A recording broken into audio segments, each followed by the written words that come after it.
Hello, I'm Joel Hargis with the Florida Aviation Network. We're here at Sun and Fun 2023, and if you haven't been out here yet this year, come. Because I'll tell you what, the weather is fantastic, probably the best weather we've had here for a week in years. And it's just beautiful. There's a lot of great airplanes, great air show. It's fantastic. And today, I am really excited to talk to these two guys. I have Steve Larmore and Marco Rusconi, and they're with Stallion 51. Welcome. Welcome. Thanks very much, Joel, and thank you for having us. We are delighted to have you, and I was so excited to get this interview because what you do, you guys are living the dream. Yeah. Yeah. I mean, so what they do, these guys are T6 instructors mainly, but they're also P51 instructors. But the T6 is what they really focus on, and I have that right? We split our time between both, Joel. So we'll take students that do not have T6 experience and put them in a T6 if that's their objective. And otherwise, if the Mustang is their objective and they do not have T6 time, then we will actually put them through an intensive course to prepare them for the Mustang. Yeah, you don't jump in a P51, do you? And the T6 is the lead-in airplane for any of the high-performance fighters. Right. That's what it does. And so, Steve, you were telling me you have how many hours in a T6? I got 5,200 hours in the T6 doing this, so I'm relatively high time. 5,200 hours. But I've got friends that have a lot more. So, and so that's just stick and rudder work, right, guys? I mean, It really is. It's so, old school. Very old school. And so, in the T6, obviously that's tail dragger stuff, and like I don't have a tail dragger endorsement, although I've flown some tail draggers, I just don't have an endorsement. But so, how hard is a T6 to fly as a tail dragger goes? Easy. Go ahead, Steve. It's easy to fly. It's a great flying airplane. Really? Yeah. Old school. It's kind of a light wing loading. It's got big flaps. Right. It's just a good flying airplane. It's handling characteristics on takeoff and landing, mostly landing, that get your attention. Oh yeah. So would you say it's still pretty easy to ground loop? Yes, you would say that. Okay. That's what we do. We teach people how to stay safe in how Texas. to not ground loop a T6, Exactly. right? Exactly. And so I'm sure there's you just got to be all over those rudders, right? Yeah. Is that? And Joel, that's what our training focuses on. So we will, the average student will come in with some tail dragger time, ideally 50 or 60 hours, purely because the T6, it's not exactly a great primary tail dragger. Not the place trainer. to start. Is that what you're saying? That's right. And so it's a complex airplane, so it's got a retractable landing gear, a constant speed propeller, and so engine needs to be managed as well.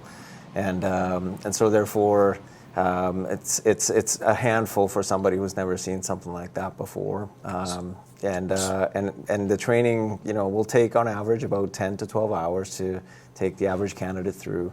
But at the end of which, especially when they're flying with Steve, they're very well prepared for the airplane. Yeah. How many horsepower does that T6 have? 600. 600 horsepower. That's right. They took basically a 450, 500 horsepower Pratt & Whitney early days and supercharged it. So at sea level, it makes 600 horsepower. The supercharging isn't really good for high altitude, but it gives you a 600 horsepower engine. The thing is, it's heavy. Right. It's up front, and it's a heavy tail dragger. So that leads into the heavier Mustangs and high-performance fighters really well. Right. Because a light tail dragger doesn't handle like that.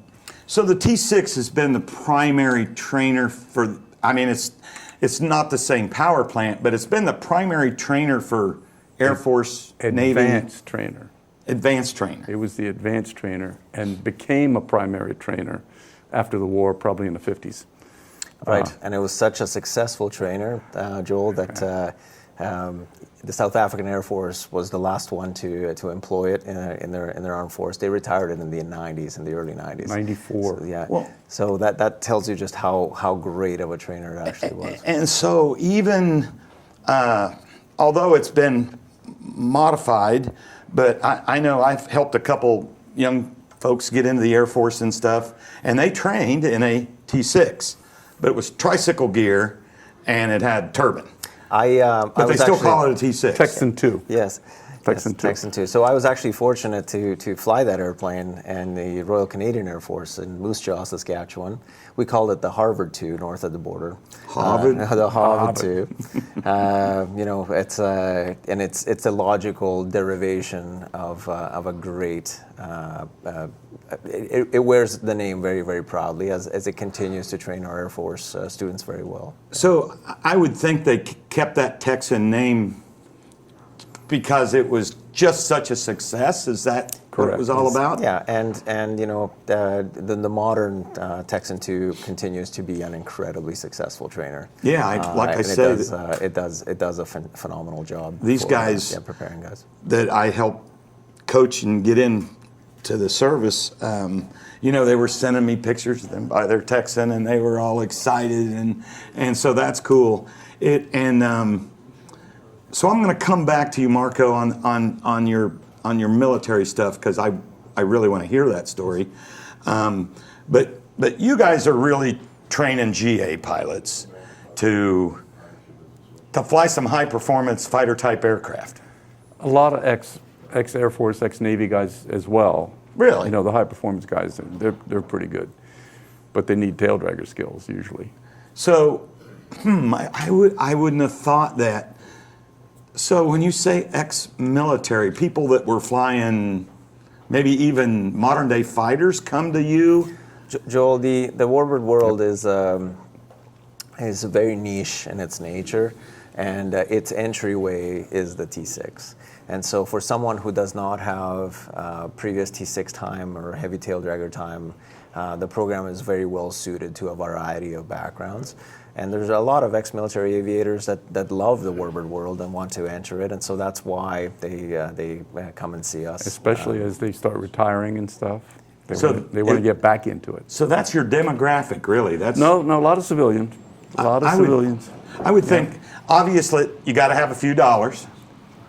I mean, it's kind of on my bucket list, but there's nothing cheap about the warbird world, that's for sure. Especially as parts are becoming rarer and rarer to find, and insurance rates are going up. Oh, I bet insurance. The Texan specifically is, let's say, entry level. It's affordable. It performs like a 182, maybe a little faster. A 182, a lot stronger. It doesn't go that fast. 150 mile an hour cruise, right? Okay. Doesn't burn that much gas, less than 30 gallons an hour usually, which isn't that bad, right? And the maintenance, it's so tough. It's such a durable airplane that the maintenance doesn't kill you. Well, those round engines, I was always told you pull in and say, check the gas, fill up the oil. Yeah. Is that? I mean, that's the joke. That's changed a little bit. The modern rebuilders, back then the tolerances were a lot bigger. We're mechanics as well. Okay. The modern engine builders are using a lot closer tolerances. The oils are so much better than they were back then that, they're going to leak a little bit, but they're a lot tighter than they used to be. I know a couple Stearman owners that, Yeah, they're going to think about it. The oil tank is up high on the airplane, right, and the bottom cylinders are down low. What's going to happen? Even while the airplane's sitting. Oh, yeah. Gravity's going to feed oil down into the engine. It's going to drain out somewhere. They're going to leak. Yeah. Right? I've never seen one parked that doesn't have a tray underneath the motor. It's got an inch or half an inch of oil in it, right? But they're a lot tighter than they used to be. They leak a lot less. So, but to your question, Joel, of the reliability of a radio, we totally agree with what you said. Pratt & Whitney. They're reliable, durable, and they're a fantastic power plant and continue to be. Well, and Stallion 51, I'm sure you guys keep those in top-notch condition. The maintenance on these airplanes is excellent. I mean, really good. And we're very fortunate, Joel, to have an incredibly knowledgeable team at home that works long hours to keep those airplanes at very high standards. Yeah. Yes. Very high standards. How many Texans do you have in your fleet there at Stallion 51? We're just using one mostly. Really? We've had two. We've had backup, but for our mission, for our purposes, we really only need the one. Occasionally, we want to do some Texan formation training, and we'll have to find another Texan, or an owner will come to us with another Texan, and we'll do some two-ship stuff, occasionally. It's not really the priority, but we do it. And what percentage of the people that come to you that want to learn to fly the Texan are actually trying to transition to the P-51 Mustang? On average, we get all types. We get some of our candidates that just like to come and just learn how to fly the Texan. Some join us just to experience the Texan on an orientation flight. And some come for the full program. So we will prep them for the Mustang with sufficient Texan training. And a good number of them are buying a Texan. Right. They want to get checked out. Yeah. Well, if you were going to buy one, you got to learn how to fly one, That's and right. probly no better place than Stallion 51. I mean, how many we don't places believe do so. that, for crying out loud? You don't have a ton of competition. We're lucky in the sense that having both platforms there and having us teach on both platforms, we understand the requirements of the fighter, and so we can start using the law of primacy in the teaching world, which tells that you learn best what you learn first, and so we can transition candidates with the right amount of knowledge on the T6 and then carry them through to the Mustang, so that it's as efficient, and they don't have to unlearn any skill or knowledge they've acquired. So, did I understand you? So your Texan program about 12 hours? 10 to 12, usually. 10 to 12 Depends hours? on their skill set, their skill And level. then if they want to fly the Mustang? Yeah. Let me state this in a different way. The reason we actually got the Texan in the first place was to prepare these guys to fly the Mustang, right? That was its primary mission.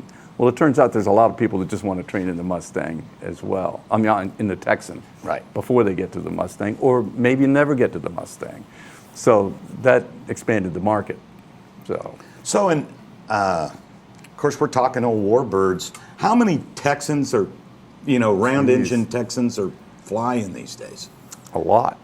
Joel, That's a good I'm sure the question. experts at home will have better stats than us here. Yeah. But the number fluctuates, but it's probably safe to say that there's at least 500 Texans flying worldwide, at least. Yeah.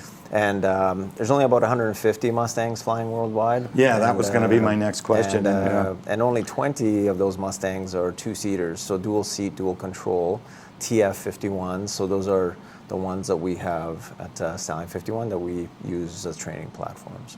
Yeah, and I know. I mean, I am from Indiana, and there was a guy that had a Mustang up there, and he sold it. And the guy, I think, had some, T6 experience, and he got in the Mustang and went home to Colorado and didn't even get it home. Yeah, that's what we do. Our whole mission as Mustang instructors or as a Mustang company is to make those pilots safe in a Mustang. And we can transfer that right over to the Texan too, and make them safe in the Texan. Right? Because just for that reason right there. Right. And so back in back in World War II, the training program was set up where an average candidate would get between 100 and 120 hours before transitioning to a single-seat fighter without really any training for that. But what we have to remember is that the risk tolerance was very, very different. The operational mindset was, and demands required, airplanes to be sent downrange. And so therefore, Air Forces could tolerate the loss of Mustangs in ground looping accidents or takeoff and landing accidents more. Nowadays, with the costs that we're incurring, and we think of these as priceless works of art. Right. And so us in the warbird world, we work tirelessly to try and preserve these airplanes as much as we can. And continue to try and make every operator of these airplanes as safe as they can be, so that their toolboxes can be fully filled with sharp tools to not to get themselves into trouble. But like these airplanes keep teaching us daily, The biggest thing is that we always learn, and we're continuously humbled, and we respect these airplanes incredibly. Well, I know personally, and I've never talked to a pilot, that if you don't learn something on every single flight, right. you're gonna have an accident. It's right. just, you just learn something every single flight. right. And if you're not learning, you're going backwards, because that's right. just flying. That's just flying, right? Yeah. And so let's get down to a little nitty gritty. So if I want to come out and just take a ride in a Texan, have one of you fellas, We do orientation flights. So right, and so you guys, so the passenger sit up front or back? In the Texan, we generally put them in the front seat. Okay. You start out in the back seat of a P-51. Okay. Everybody does. Right. But in the Texan, especially if they have some experience, we can put them in the front seat. Stick them right in the front seat. They have the landing gear. We've got a radio in the back seat of our Texan, so we can do a lot from the back seat. But the front seat is the pilot and command guy. Right. So But with an instructor in the back, you're kosher. we've got so much time in the back seat of Texans that we can keep them out of trouble. Right. Right? We've seen pretty much everything. And Joel, the experience consists, our guests will arrive, and we will give them a full 1 hour briefing, so that they're well prepared inside. And they're the flying the airplane. Yeah, exactly. Right. And then they'll fly the airplane for almost a full hour. At least certainly 90% of the time. So we don't use the word ride at all. Right. It's really dual instruction. Yeah. Cool. And then we for have anybody, non-pilot. An hour of duel. Yeah, and then we have state-of-the-art recording equipment installed in the airplanes that Video. Gets a video. GoPro. And so everybody Great comes home. debriefing thing. Yeah. And we send Oh, that yeah. to them. We send it to them so they have it to show everybody. Yeah, I would think an hour of ground school, to just having never done that, is not a lot of time. And That's right. so That's right. what does that cost? Nowadays, an orientation flight is $1,250. Okay. And our dual rate for instruction is slightly higher than that. Yeah. So So I can take an orientation flight for $1,250. Correct. That's the number. In the T6. And I get to fly. In the T6. Most of the flight. Yeah. Well, I'm not wanting to land that plane. Not. Yeah, just you one. are. Yeah, you Really? are. Yeah, we're gonna try to get you to land the What airplane. am I not doing? Take it off if you haven't had recent tail dragger experience. In the Texan, we can often let the guy actually do the takeoff, as opposed to the Mustang, where you got to see at least one of those before you do it yourself. It's a whole different ball game in the Mustang. Well, that's pretty exciting. It's very exciting, and it's we get you there real quickly. 95% of that flight, they're flying the airplane Cool. in both airplanes. So An orientation flight in the Mustang? Yes, so we use the same formula. So our guests will arrive, we'll brief them for 1 hour. There's some critical functions that we cannot access from the back seat, and so that's why That's a back seat ride. They gotta transition. Non-training candidates fly the airplane from the back seat. That's 1 hour, and then same thing. The missions are recorded, and nowadays that's for $38.50 an hour. $38.50 for that Mustang. Yeah. But Yeah. that's and it's not a big profit thing either. no, it probably isn't by the time you fuel and insurance and the whole nine It's yards. going crazy. But Joel, we're so fortunate to we grew up as kids building models of these airplanes, Right. And for us to be able to do it is a coronation of a lifelong dream. But the best part about doing it is sharing it. And, Exactly. For us to be able to allow people to come and see us, and under the we work so hard to maintain incredibly high safety standards, to be able to come and experience these airplanes. It's what we love to do, and it's truly fantastic. Well, I tell you, I mean, for many pilots, if you got any warbird, Yeah. love in your heart, the P-51 is the coup de grace, the ultimate, but to fly in any warbird, like I say, I've flown in BT-13, which is Texan Light, if you will, and that was cool. And we're just about out of time here, so Give us your website. Yes, it's if you're interested in coming to fly the Texan or the Mustang, come and see us. We're in Kissimmee, Florida, and you can visit us on our website at www.stallion51.com. That's pretty straightforward, stallion51.com. It's a good website. Well, gentlemen, as we wrap up here, all I can say is I am so envious. You got to come visit. I should. I got to say. You're our neighbor. You're gotta- local. Yeah. I could fly right in there. Come on over. I got to save my nickels, get my wife to raise my allowance. Yeah. But anyway, no, I'm really envious. I'm serious. What a great job. Oh, I've got a minute left, so they tell me so. Imagine how fortunate we feel, Joel. Oh, yeah, Yes. no kidding. You know, and I didn't get to this, and I kind of wanted to, but you're the snowbirds, Yes. The So, snowbirds. I was very fortunate. In my previous life, I flew for Canada's national aerobatic team, and and at Stallion, like everyone is, I'm part of an incredible team, We got a hell of a group. and to be able to share our passion people. together is pretty special. Well, I'm going to have to get down there and visit you guys. you and gotta if come nothing by. else, take a look around and Just show up. and see what we can do. Yep. Again, thanks for coming in. I am Joel Hargis with the Florida Aviation Network, and we are here at Sun and Fun 2023. It's a beautiful day. It's been a beautiful week. We got today and tomorrow. Come out and see us.